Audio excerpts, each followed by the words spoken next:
Hello everyone, इस video series में हम बात कर रहे थे एम्पलीफायर ट्रांजिस्टर की। लास्ट वीडियोस में हम बाकी कॉन्फ़िगरेशन सब कुछ इसके डिस्कस कर चुके हैं, जिनका लिंक आपको इजीली डिस्क्रिप्शन में मिल जाएगा, वहाँ से चेक कर सकते हैं। इस वीडियो सीरीज़ में हम बात करने वाले हैं push pull amplifier in class B amplifier. तो हम समझेंगे कि क्लास बी एम्पलीफायर कौन से हैं, फिर पुश पुल एम्पलीफायर कौन से होते हैं, and combined class B push pull amplifier का क्या सिग्निफिकेंस है, कैसे हम सर्किट डायग्राम बना सकते हैं class B push pull amplifier के, उसकी वर्किंग किस तरीके से वर्क करेगा, एंड उसके एडवांटेजेस एंड डिसएडवांटेजेस।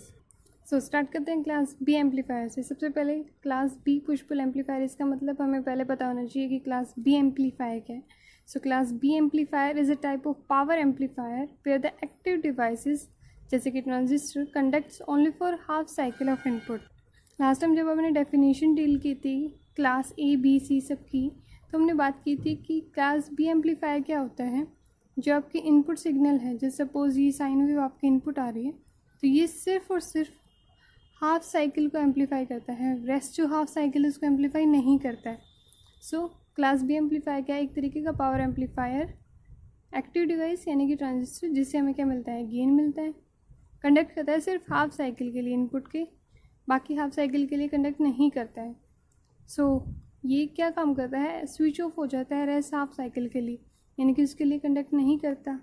तो अब ये नहीं है कि आप सिर्फ पॉजिटिव हाफ साइकिल के लिए इसको कंडक्ट करा सकते हो, नहीं, नेगेटिव के लिए करा सकते हो, लेकिन सिर्फ एक ही साइकिल काम करेगा, या तो पॉजिटिव या नेगेटिव।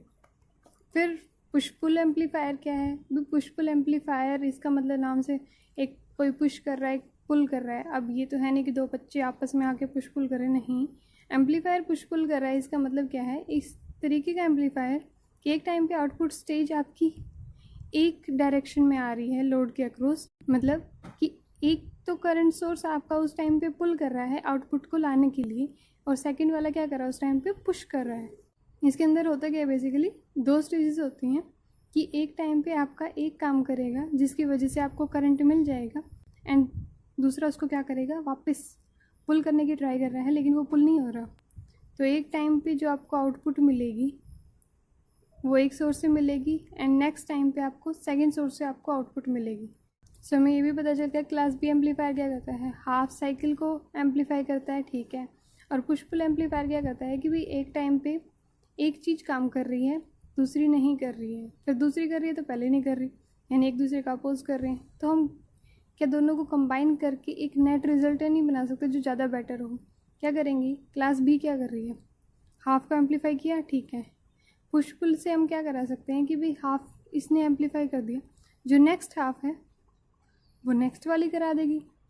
सो होता क्या है, basically class B push pull amplifier में हम सेंटर टैपिंग करते हैं प्राइमरी कॉइल्स की, जो भी हमारी ट्रांसफार्मर की प्राइमरी कॉइल्स होती हैं उनके हम सेंटर टैपिंग करते हैं, जिसकी वजह से हाफ साइकिल जो है वो अलग अलग हो जाते हैं। तो एक साइकिल की वजह से हमें क्या मिलता है, half sine wave, and second की वजह से सेकेंड हाफ, तो हमें कंप्लीट साइन वेव मिल जाती है सेकेंडरी वेव्स की। एंड प्रॉपर इम्पीडेंस मैचिंग करके हम मैक्सिमम पावर ले सकते हैं लोड से, एंड लोड रेजिस्टेंस जो है वो हमारा हम आउटपुट ट्रांजिस्टर के साथ कनेक्ट करते हैं, और वहाँ से हम सारे आउटपुट को ले लेते हैं। सो सर्किट डायग्राम बेसिकली किस तरीके का बनाएंगे, इस तरीके का हमारा सर्किट डायग्राम होगा। करना क्या है, हमने दो ट्रांसफार्मर कनेक्ट करने हैं, एक इनपुट के लिए एक आउटपुट के लिए। ये हमारी क्या है,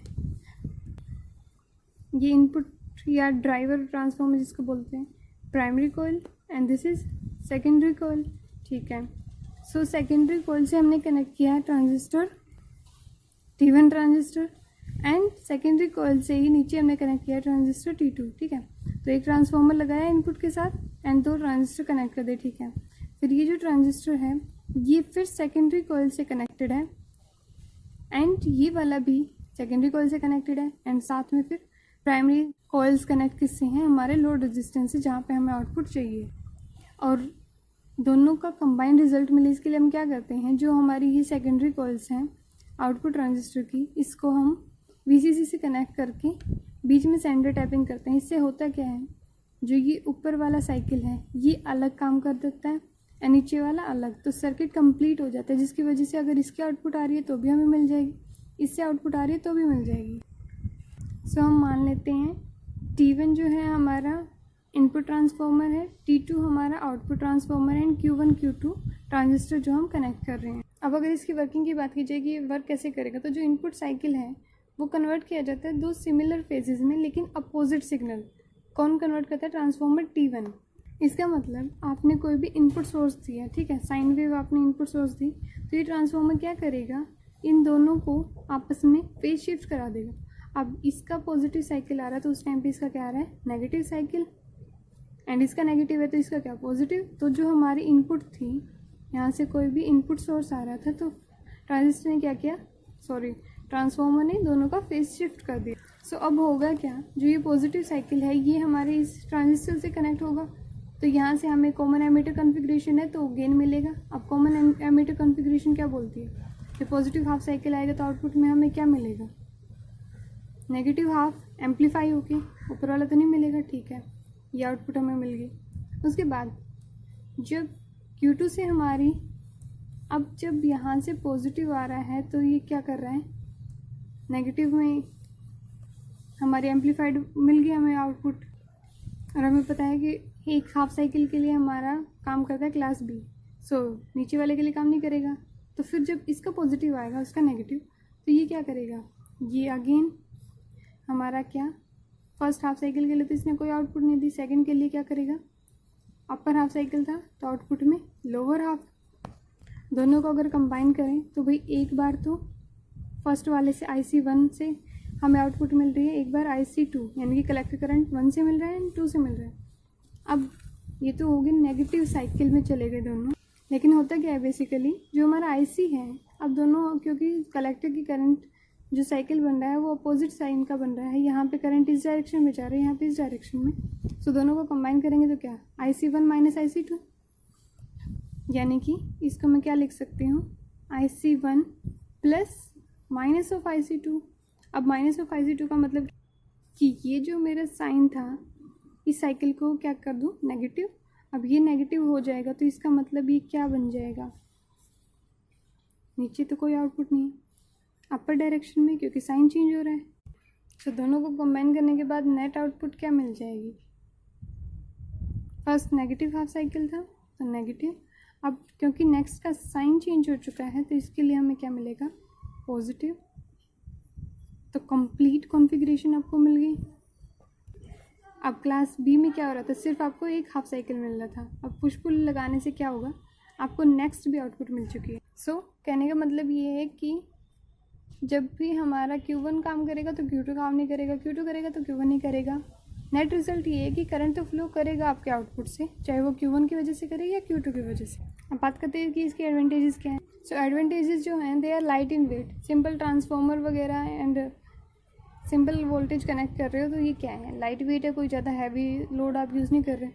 there collector efficiency quite high due to class B amplifier, क्योंकि आप क्लास B एम्पलीफायर यूज़ कर रहे हो तो इसके लिए इसकी एफिशिएंसी क्या हो जाती है, ज़्यादा हो जाती है।